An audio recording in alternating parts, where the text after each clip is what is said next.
kwenye news za football. Wanawake hawapo wengi kwenye sports. Kwa hiyo akitokea mwanamke mmoja tu akafanya kitu kizuri kwenye sports, anatakiwa kuheshimiwa sana, kwa sababu itafungua milango kwa wengine kuona kumbe ni ulimwengu ambao mimi naweza kuingia. If ungeongea kitu ambacho kingekuwa kimeenda direct kwamba kwenye kazi yangu nimezingua, si ndio? Wallahi ningekuheshimu. Lakini the fact kwamba sikuzingua na uliadmit baadaye kwamba sikuzingua ila ni ushabiki, hapo kidogo mimi naona umekosea. Umeona hii busara tuliyokupa hii. Umezungumza, kila mtu yupo kimya, umetoa hoja zako, umemaliza. Sawa. Ndio discussion itakuwa ziwe hivyo. Kwa hiyo na mtu unayemuuliza akiwa anacheka maoni yake na wewe, tutakuwa tutulie, usikilize mpaka mwisho. Hia ya kutegemea na muda. Unaona sasa. Basi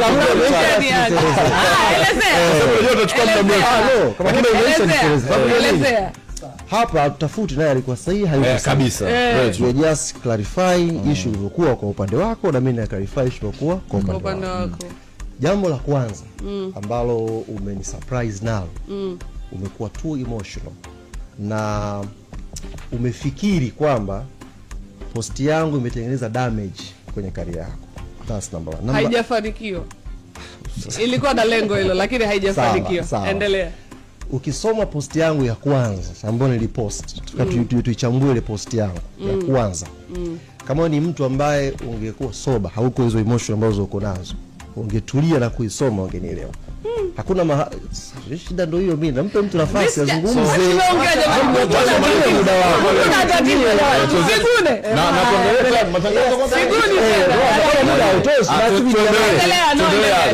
Kwa sababu cha kwanza nilizungumza kuhusu platform iliyopatikana.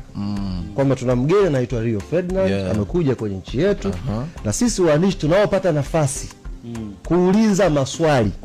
Tuulize maswali bila kuleta ushabiki wa Simba na Yanga. There is no way. Au pale nilimtaja mimi na Yari, umekosea, umeharibu. Sio kwa vizuri. Kwani aliyefanya interview alikuwa wamfanya waandishi wengi mimi na. Sio vizuri. Wewe ndio unakueleza vizuri, yani umechukua hii katika yengo ambayo mimi nimekuwa surprised hapa. Yaani umechukua mpaka naambia sasa hivi sikuheshimu, sio niko na kuheshimu na nini? Nataka unielewe vizuri. Kwa hiyo mara ya pili, samahani, mara ya pili ulikwenda kusema Minali uko wapi? Ulikuwa sasa unamuongelea mwandishi gani ambaye nataka nimalizie sasa Mina. Kwa taratibu. Cha kwanza, kama ungekuwa mtu ambaye umetulia, tungediscuss kuhusu taaluma kwamba huyu jamaa akasema platform ilipatikana, ni mchezaji mkubwa amekuja kwenye ligi yetu, si ndio? Waandishi tunaopata nafasi tuulize maswali bila kuweka siasa za Simba na Yanga. Hiyo ndio posti yangu ya kwanza. Hakuna mahali nilipokuwa attack. Nilikuwa niliweka picha yangu. Sikuweka picha yako, sikuweka picha ya Rio. Ni picha yangu niliweka, nikasema general waandishi tunaopata nafasi. Tuache siasa za Simba na Yanga.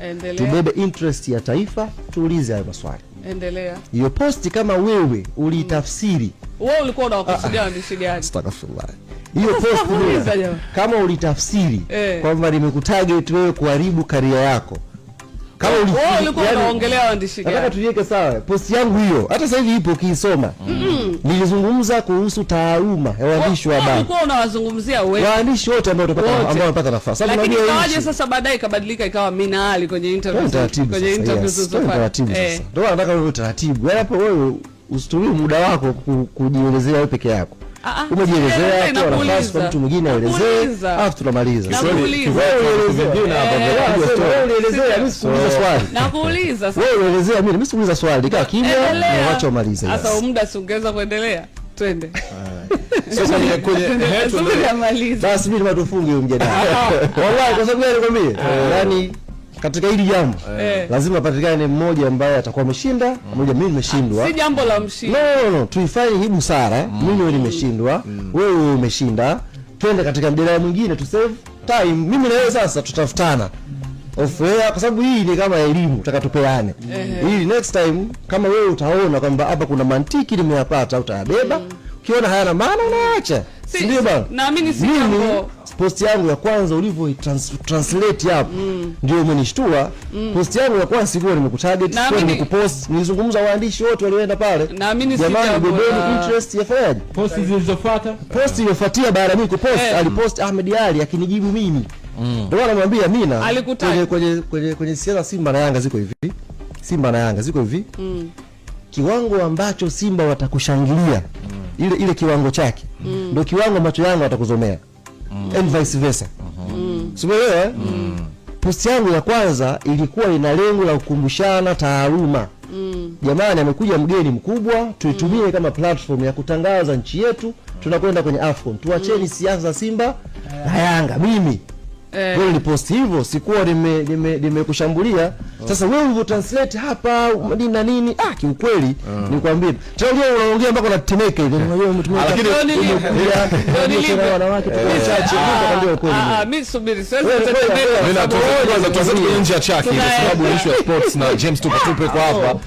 Hebu tuenzetu kidogo. Sawa, tunaenda sasa hivi. Alikaa mwambia kitu kingine kusema kwamba unaendelea. Kusema kwamba post yako haikunikusudia mimi, alafu kuendelea kufanya interview ukitaja jina langu. Na kuja hapa, kumbuka sija kushutumu. Nimekuuliza, kwanza tumekuuliza. Umetuelezea situation nzima. Umesema uliamka ukaona sawa. Mimi nilikuwa naelezea. Baada ya kuposti ukaona naelezea ukanipatisha. Si ndio bwana?